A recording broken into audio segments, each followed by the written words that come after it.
Dati, kapag nagsusugba ako, kailangan ko pa ng uling o ihawan. Pero ngayong may reuse electric stove na ako, dito ko na mismo sinusugba yung talong. Walang hassle, walang usok sa buong bahay. Akala mo lang pamprito, ano? Dito na ako nakapagluto ng adobo, sinigang, pritong isda at ngayon pati suba, hinayang niya.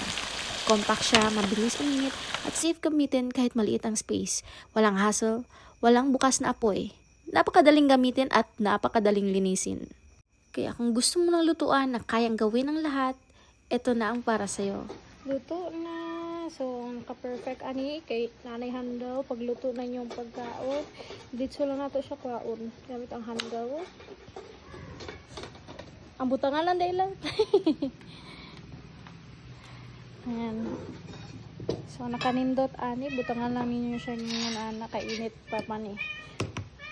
So, ipatong na to sa lamisa, tanggalo na to ni, o, pwede na dayan siya i-serve. As is, kay aesthetic na po siya, mara na po siya bowl.